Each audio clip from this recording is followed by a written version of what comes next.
I read the text at a red light. The light turned green. I didn't move. The words sat there glowing, clinical, no punctuation wasted on kindness.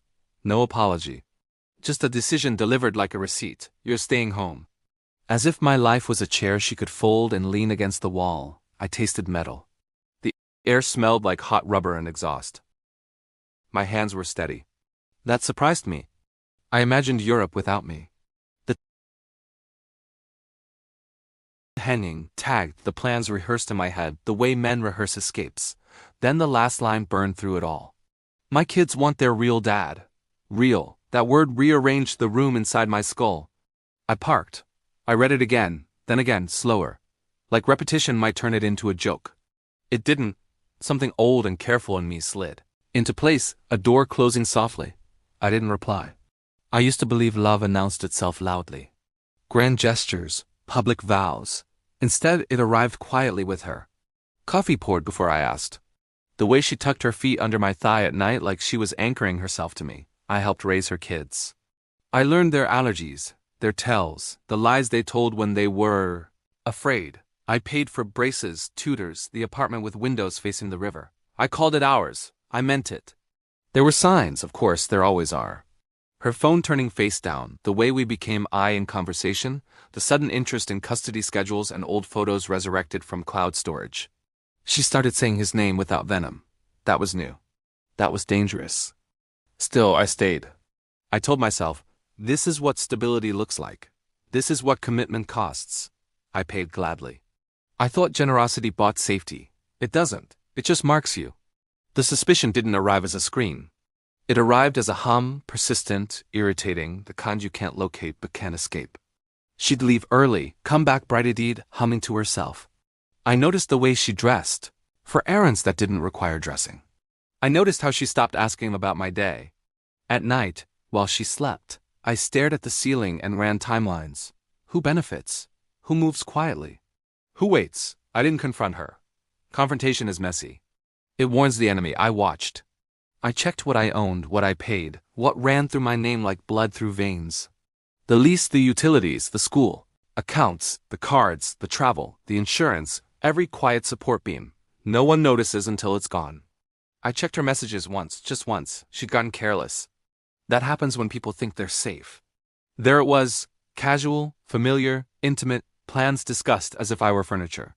When you're back? He'd written. Not if, not maybe. That was the moment the pain turned cold, sharp, useful. I closed the phone. I sat very still. I imagined the board in my head clearing, pieces sliding into place. Victims react. Planners don't. The plan didn't come as a lightning bolt. It assembled itself politely, step by step, like a well-mannered exit. I didn't need drama. I needed accuracy. By noon, I canceled the Europe tickets, not hers, mine. By 1, I ended automatic payments. Subscriptions, tuition transfers, utilities scheduled for renewal. By 2, I spoke to a realtor I trusted. Cash listing, aggressive timeline. By 3, I moved money where it couldn't be followed. I packed light, the essentials, documents, a single photo I couldn't throw away yet. I left the apartment immaculate. No note, no explanation. I turned absence into a statement. Before I left, I sent one message, one sentence. Measured, surgical. Hope he's ready. Then I disappeared. I didn't watch the fallout, I imagined it. That's worse. The return from Europe, jet lag, the door not opening, the lights off, the cards declined, the school calling, the realtor's sign in the lobby, the landlord's email, the slow realization that the floor beneath them wasn't solid. It was rented. I pictured the real dad showing up, all confidence and nostalgia, only to find chaos. Children confused, a woman frantic, bills like ghosts pressing their hands through the walls. Romance hates logistics. Love flees spreadsheets. I stayed gone. That was the hardest part. Silence is heavier than anger.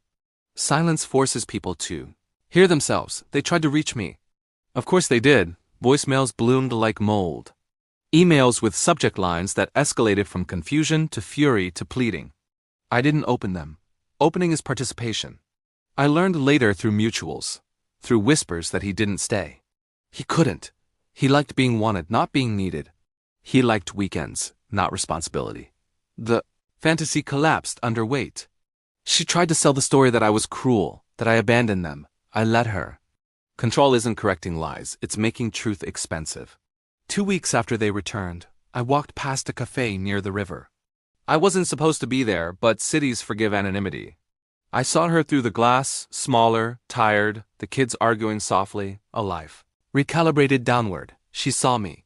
Shock froze her face into something honest. I didn't stop. I didn't smile.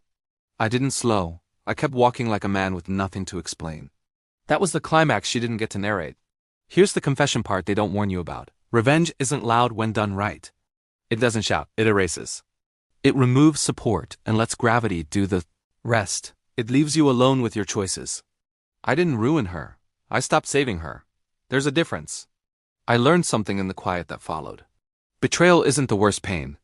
The worst pain is realizing how replaceable you allowed yourself to become.